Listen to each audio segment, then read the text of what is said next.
las organizaciones acá en Argentina, quizás suena y uno siente un poco lejos el mensaje de la inteligencia artificial y ese tipo de tecnologías que se vienen, de las que todos hablamos y que en la práctica cuando ves las organizaciones, digamos, y las dividís, si se quiere, en las pequeñas, en las medianas o en las grandes, cada una presenta realidades distintas y está en un diferente nivel de madurez en términos de digitalización de recursos humanos. Cuando te metes en la pequeña empresa, hoy lo decían en la charla anterior, digo, en la pyme está la administración de personal histórica, el contador liquida los sueldos, aparece un Excel para liquidar y eso termina siendo la práctica. Y cuando en Argentina somos 6,5 millones, creo, de trabajadores en relación de dependencia en el mundo privado, otros 3 y pico, 4 en el Estado.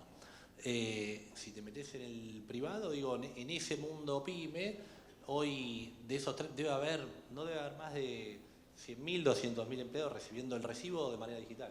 Digo, hay claramente tenés 3 millones de personas que, digo, ¿en cuánto tiempo va a tardar en que ese recibo deje de imprimirse? Está buenísimo lo que contás. Me haces acordar una historia que me contó un ministro de Educación de la provincia de Buenos Aires, que la provincia tan grande, claro que los docentes para pedir una semana de vacaciones, una licencia, yo no lo sabía, me quería morir cuando me contó, ¿no? No sé, en Junín, ¿viste? Mandan la carta de la escuela, va al directorio, después va a La Plata, después de La Plata al ministerio.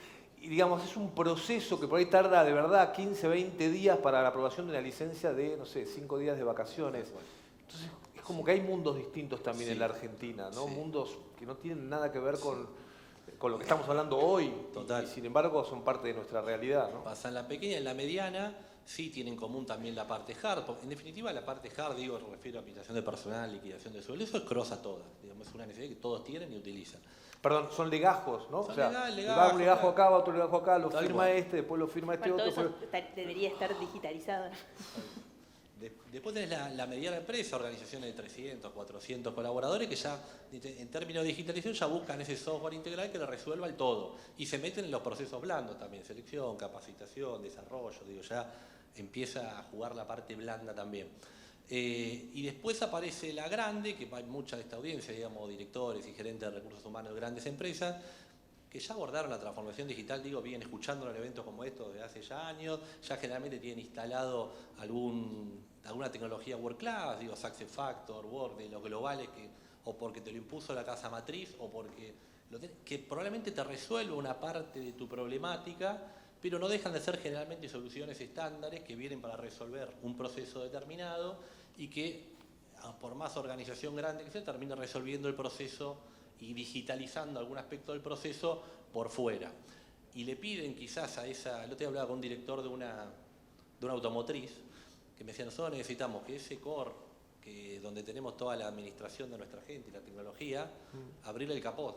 Digo, ¿para qué? Para que se puedan enchufar tecnologías como Hiding Room, como digo, tecnologías que van por fuera y que tomen información de ahí y se relacionen para que yo pueda resolver este proceso particular que con esta tecnología world class, si se quiere, no estoy pudiendo resolver. Pero bueno, ese es el panorama, digamos, en términos de transformación digital de los recursos. Por eso era interesante poder hacer y mostrar este gap, digamos, entre lo que vemos en tendencias a nivel mundial y la práctica, ¿no? Y lo que vemos en la práctica hoy en Argentina. Y si lo comparás con Latinoamérica, digamos, si comparás a las empresas argentinas respecto de América, digo, para no el mundo, bueno, sí. Acá nomás. Mira, nosotros estos últimos años estuvimos recorriendo bastante Latinoamérica para tratar de entender un poco más en dónde estaban paradas. Claramente esta diferencia de pequeña, mediana, grande, donde el hard es está cross a todas, digo, se repite y es una tendencia similar, pero sí encontrás casos distintos donde se aceleró quizás un poco más rápido la transformación digital. En Chile, por ejemplo, apareció el Estado, que dijo, bueno, a partir de ahora todas las compañías me presentan esta documentación de esta manera, utilizando alguna tecnología digital que permita presentar a algún organismo de contralor con una firma electrónica determinada tal documentación. ¿Qué hizo eso? Y obligó a la pyme, a la mediana y a la grande a subirse a alguna tecnología que ya le o sea, ahí tenés una intervención virtuosa del virtuosa, Estado, o sea, claro, que impulsa al sector privado a... Exactamente, y a partir de esa línea, y de hecho se está viendo en Latinoamérica, ya se empiezan a ver startups tecnológicas en Chile y demás que empiezan a ocupar un lugar desde Chile para el resto de la región, claro, porque ya hizo el mundo ese de la startup, de la inversión tecnológica y demás, vaya a poner el foco ahí porque había una necesidad concreta que cubrir. Y de hecho en Chile particularmente es el caso de 2 unicornios, ¿no? A nivel latinoamericano dedicado exclusivamente a lo que tiene que ver con el mundo de tecnología, de HR, ¿sí? Cosa que no sucede en el resto de la región. Es un caso emblemático. Tanto Chile, les diría, como Argentina son tal vez los países que están más evolucionados en sofisticación en las áreas de recursos humanos, ¿no? Después hay otros países que van bastante por detrás. Y ese es el gran desafío creo que las áreas de recursos humanos tienen hacia adelante y la industria en general. Claro, para sumarte un poco, Fede, con lo que decís yo creo que Argentina a nivel tecnológico en HR definitivamente somos pocas las empresas que estamos trabajando fuertemente en esto, pero Argentina de por sí, la cultura que tiene recursos humanos es world class. Tiene una historia desde sus facultades, desde la gestión de las mismas organizaciones, o sea que la tiñe un poco los últimos años, ¿sí? Por la salida de diferentes compañías, porque los startups cada vez crecen en otros países, por diferentes situaciones que son obvias y no es el momento para discutir, pero sí es cierto que las posiciones de recursos humanos, la gestión, el conocimiento que tiene Argentina al respecto frente a cualquier otro país en la región es increíblemente superior. Increíblemente superior. Discúlpame, el capital humano que existe en Argentina. Correcto. Creo que el capital humano que existe obliga a una competencia entre las compañías que se ven obligadas a desarrollar cada vez más y a sofisticarse más en todos sus procesos de reclutamiento, selección y obviamente mantenimiento de ese bien que es tan valioso, ¿no? en nuestro país. Y en ese proceso de reclutamiento que mencionabas recién, ¿notás como un cambio clave, o sea, un antes y un después pre y post pandemia? Sí, sin duda. Hoy lo que estamos viendo, no solamente en Argentina, en la región, sino en todo el mundo, es una escasez muy marcada de talento, ¿sí? Y esto no tiene que ver con que el talento no exista en el mercado, sino que vemos que el talento no está buscando activamente trabajo como sucedía antes. Acá sí podemos compartir una placa, básicamente nosotros desde Boomerang hacemos... Perdón, pero que no está buscando trabajo acá o que no está buscando un trabajo en general. Buscando de la misma manera que buscaba antes trabajo. ¿Sí? Hoy se da una situación, sobre todo en el nicho en el que estamos nosotros, ¿no? Hoy vemos que ¿Una falta de ambición, decís vos? No sé si o de llamarlo necesidad, no sé. falta de ambición, sino que creo que también cambió nuestro mindset después de la pandemia. Hoy en general la gente valora mucho más la relación con su trabajo actual, tal vez no está buscando una evolución en su carrera laboral como sucedía antes, creo que valora más allá, bueno, acá mostramos un poco el informe, claramente el salario es, digamos, la primera intención o el primer interés por parte de los postulantes, pero han tomado un rol preponderante en lo que tiene que ver con el equilibrio entre la vida personal y la laboral, que hoy el 67% de las elecciones pasa por este aspecto, mismo lo que tiene que ver con el clima laboral, ¿no? Y mismo la flexibilidad horaria. Estos son factores que en encuestas anteriores o prepandémicas ni siquiera aparecían y hoy tienen un peso muy importante a la hora de decidir un cambio laboral. A lo que me refería anteriormente es que obviamente hay recambio laboral, pero hoy no forma parte de un objetivo principal de una persona que está trabajando en una compañía, ¿sí? Cambiaron sus prioridades, evidentemente. Cambiaron sus prioridades sin lugar a duda. Hoy se busca una tranquilidad, si querés, o una estabilidad a estar evolucionando de manera, digamos, acelerada o recorrer un camino laboral dentro de una compañía. Esto es una encuesta que hicimos a más de 2.000 profesionales dentro de nuestros portales, tanto de Boomerang principalmente, y nos arrojó estos resultados. Básicamente habla de un cambio muy importante. Lo que hablábamos hace unos años, ¿se acuerdan de que tenía que ver con las áreas de tecnología o los perfiles de tecnología que eran muy demandados? Hoy me atrevo a decir que esto se expandió a todo, digamos, el mercado del talento en particular, y hoy las empresas están utilizando como principal fuente de reclutamiento el hunteo, digamos, el hecho de ir a buscar particularmente candidatos y tratar de enamorarlos, ¿sí? Cuestión que antes no sucedía de esa manera. Esa intención de tratar de incorporar candidatos a una compañía no se da de manera, digamos, reactiva por parte de un postulante, sino que las empresas están empezando a ir a buscarlo. Y principalmente entre los factores, digamos, que ven en el beneficio, ¿no? Cómo se ven beneficiados de este hunteo, básicamente hay cuestiones que tienen que ver con velocidad, acceder al candidato más idóneo a la posición y obviamente acelerar tiempos y mejorar la eficiencia y la efectividad en todos los procesos de selección. Vemos un cambio marcado en este tipo de tendencias. Yo creo que después de la pandemia lo que pasó se volvió más importante lo humano. Y cuando se vuelve más importante lo humano, caen paradigmas que nos acompañaron, yo creo que casi que de la existencia, ¿no? Gracias por darme trabajo, gracias por estar acá, los 25, 30, 50 años en una organización con un eterno agradecimiento. La realidad es, dame las gracias que te entregué los mejores años de mi vida, ¿entendés? O sea, basta con el tema de gracias por darme trabajo cuando yo tengo miles e infinitas formas de generar ingresos hoy, no inclusive se llega a la tendencia de que no es tan necesario hoy tener un título universitario. Entonces, ¿para qué? Muchas veces empezás a entender el para qué es esa lealtad o esa cosa que sucedía hace muchos años, o no, ni siquiera hace muchos años, todavía tenemos casos que siguen sucediendo, cuando la realidad es que hoy lo virtuoso está en la cantidad de experiencias que tengo.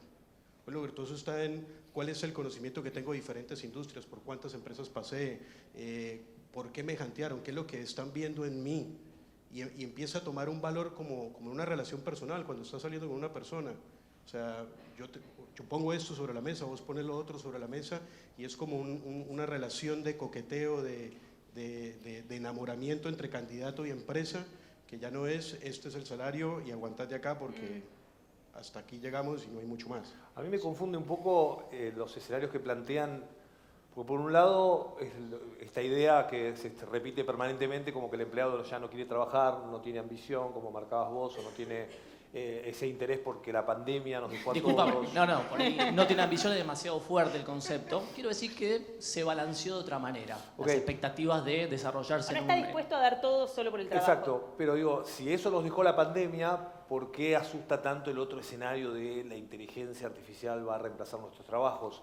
O estamos hablando de generaciones distintas, digamos. Es decir que, digamos, si querés la generación, por poner una edad de 40 para arriba, está preocupado porque la inteligencia artificial puede quitarnos los trabajos, y en realidad los más jóvenes son los que en realidad no tienen ese interés por mostrar sus talentos para un trabajo, o darlo todo, ponerse la camiseta, como vos quieras decirlo. Que yo creo particularmente la inteligencia artificial no hay que tenerle miedo. Básicamente creo que es una herramienta que nos va a permitir un montón de cuestiones que tal vez hoy no tenemos la capacidad de ver, pero en un futuro nos va a solucionar la vida, va a hacer la vida más fácil, ¿sí?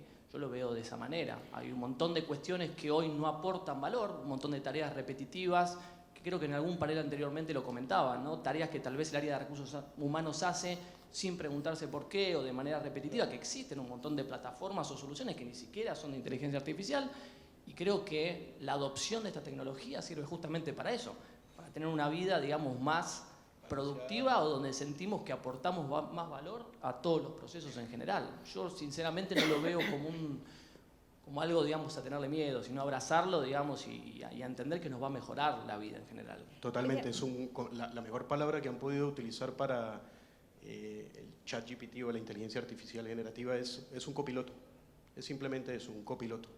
O sea, yo creo que lo más importante, date cuenta que para utilizar ChatGPT no necesitas ningún conocimiento técnico.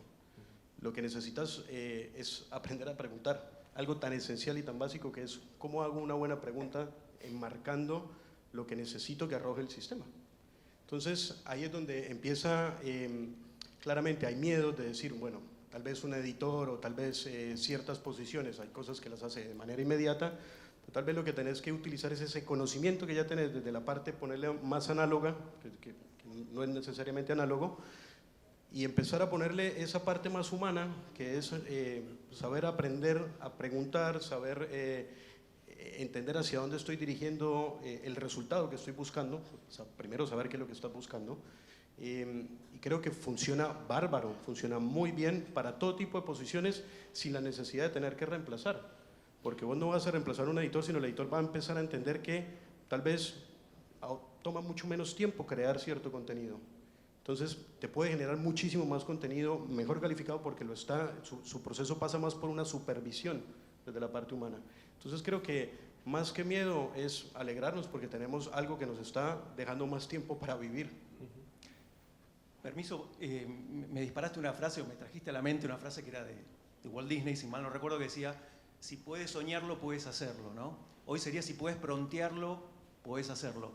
Y para poner un marco que tiene que ver con jugar un poquito con lo que es miedo o no, porque las cosas no son buenas o malas, sino que las cosas son. Si llueve, el que vende paraguas se pone contento, el que vende sombrilla se pone triste. Entonces, cuidado con esto, con el punto de vista del jugar entre miedo y optimismo y todo, dependiendo cuál es el valor que agregamos nosotros. Y les tengo que contar una infidencia, que la otra vez estaba reunido con una empresa y que la empresa quería imaginarse una plataforma, un sistema, y mientras me iba diciendo las cosas, me armé un prompt en ChatGPT. Mientras del otro lado, repito, la empresa me iba diciendo, me gustaría tener una aplicación que cumpla con, le iba poniendo el ChatGPT, desarrollamos una aplicación con los distintos módulos, programalo en tal y tal cosa. Tiró el código, porque le pedí el código lo subí a una aplicación y me hizo una prueba de concepto, ¿sí? O sea, una maqueta. Cuando terminó de hablar en la charla que habrá tenido media hora, en 3 minutos, lo que me llevó a mí tipear con mis 2 dedos de chorizo, tipeando, porque sigo tipeando con 2 dedos, obtuve y le dije, ¿es esto lo que te estás imaginando? Imagínense para un cliente cómo está transformando. E imagínense lo que antes era todo el proceso detrás. El diseñador conceptual que fuera y se fijara la experiencia de usuario. Por supuesto, si te dedicabas, si estabas en esa cadena y tenés un poquito de miedo, digo, a ver, el miedo se saca con conocimiento y el miedo se saca con valor. Acá el tema es, pasamos de la economía, si quieren, del conocimiento a una economía de creación de valor. Si todos nosotros somos constantes, que tenemos que estar permanentemente sabiendo, que tenemos que estar permanentemente creando valor para las organizaciones, eso nos cambia el paradigma. Nos cambia el paradigma de a quién contratamos, cuál es el perfil, es más el conocimiento, la actitud, la aptitud, qué vamos a medir para asegurarnos que tenemos la gente y los equipos que están permanentemente pensando en cómo crear valor. Me parece que ese es el cambio que tenemos que hacer culturalmente todas las áreas de la empresa para sostenernos en el tiempo. De nuevo, la tecnología no es buena ni mala, la tecnología es. Ahora, si tu trabajo se dedicaba a hacer algo que 100% la tecnología va a reemplazar, y bueno, es un buen momento y es el lado positivo que tenés de transformarte, pero ahí la responsabilidad es tuya, ¿sí? Es esto de que el empleado, en vez de esperar que Recursos Humanos le arme el track de carrera, en qué se tiene que formar, capacitar, están también obligados en mantenerse valiosos para el mercado. Estamos en los minutos finales, pero vos hablas recién de los contextos, o sea, no depende para quién. Yo quería preguntarles, porque los escucho hablar, no sé, respecto de la Argentina, ¿de qué porción del mercado laboral estamos hablando? De un país que tiene el 40% de su economía en negro, que hay tantos trabajadores formales como informales, donde tenés una educación, si bien la educación es pública en la Argentina, ese acceso a la educación de buena calidad es cada vez peor, inclusive en los estamentos privados. Entonces, digo, ¿de qué porción del mercado laboral estamos hablando cuando hablamos de estas habilidades, cuando hablamos del que va a captar ese talento, del que puede de alguna manera también elegir, ¿no? Yo hago simplemente introducción, después dejo. Hoy las empresas, y no sé a cuánto de ustedes les estará pasando, no miran tanto el título tradicional, sino la actitud y el conocimiento y la capacidad que esa persona tiene. Pero no me refiero al título, digo por eso, el desarrollo de un 40% de pobreza. A veces la gente está más ocupada en resolver otras cuestiones de su vida cotidiana que de poder desarrollar, por ejemplo, seguridad en sí mismo. Digo, creer que uno, no sé, hay muchas variables, no solamente el concepto duro educativo. Bueno, solo esto, entre otras actividades, otros programas donde estuve trabajando es Argentina Programa, ¿sí? Argentina Programa permitió formar a gente que no tenía ninguna habilidad, estaban desempleados o habían quedado, si quieren, obsolescentes para el mercado en sus capacidades, a transformarse y empezar a programar en versión mobile, teléfonos celulares, en Python y en otras tecnologías. Entonces digo, ¿se puede aplicar? Sí se puede aplicar. Ahí, por ejemplo, es necesaria la intervención de los estados, de los gobiernos en general, ¿sí? Saber que hay una masa de gente que no sabe que esto está pasando, que no sabe cómo le va a impactar y que, de nuevo, imagínense, un chico que está en el medio de, no sé, una provincia minera, ¿sí? Que antes para progresar tenía que meterse en las minas para desarrollarse o crecer o dejarse como emprendedor, trascender en esa situación, hoy tiene la posibilidad, formándose con programas relativamente cortos, está bien, sale como juniors, pero con programas relativamente cortos, formarse, hacerse empleable sin tener que desarraigarse de su tierra, conseguir un trabajo en una ciudad que pueda pagar mejor que en la ciudad en la que ellos están. Entonces, está genial tu pregunta. Hay cuestiones que el Estado debe intervenir. La pregunta es, ¿los Estados en general están interviniendo de esta manera para ayudar a generar empleabilidad en aquellas personas que no son empleables, es increíble. Y ese es el lado positivo de la tecnología. La tecnología nos pone, como les decía, bajo potencial y bajo desempeño, nos puede poner en alto desempeño y alto potencial. El tema es, tenemos que generar esa oportunidad. Y es ahí, me parece que también, como cambio de mentalidad, tenemos que dejar de hacer más de lo mismo, ¿no? Desde la educación tradicional, desde los gobiernos con sus políticas. Tenemos que empezar a transformar nosotros el mindset, es cómo hacemos valiosas a las personas. Si la persona quiere, la persona puede. O sea, es conceptual. Y esto no creo que toca a todos los niveles, por lo menos en mi punto de vista, ¿no? Yo ahí sumo un punto que es, hoy nosotros nos preocupamos mucho por las habilidades técnicas, pero cada vez, más allá de la inteligencia artificial y de ChatGPT y todo lo que ya viene sonando hace un montón de tiempo, hay algo que viene en temas de tecnología, que es una tendencia, es no code, low code, o low code, no code, que es básicamente plataformas que te permitan programar tus propios sistemas sin conocimientos de programación. Entonces, ¿qué es lo que pasa? Que las habilidades técnicas no es que pierden valor, pero hay una tendencia de que ya no están tan en punta como podían estar hace 3, 4 años. ¿Sí? Entonces empezás a investigar hacia dónde van las nuevas habilidades. Resulta que las nuevas habilidades que empezás a tener para el año 2030, que parecían habilidades muy lejanas, las tenés ahora. O sea, son casi que requeridas hoy, que son habilidades de empatía, de reskilling, como lo mencionaba Diego, habilidades de autoconocimiento, de control de las emociones. ¿Cómo empezás a trabajar más la parte humana? ¿Por qué? Porque es lo que nos va a hacer una sociedad mejor. Es trabajar por una sociedad para 20 años, 30 años, cuál es la sociedad que queremos formar. ¿Y qué es lo que están haciendo los gobiernos en la región?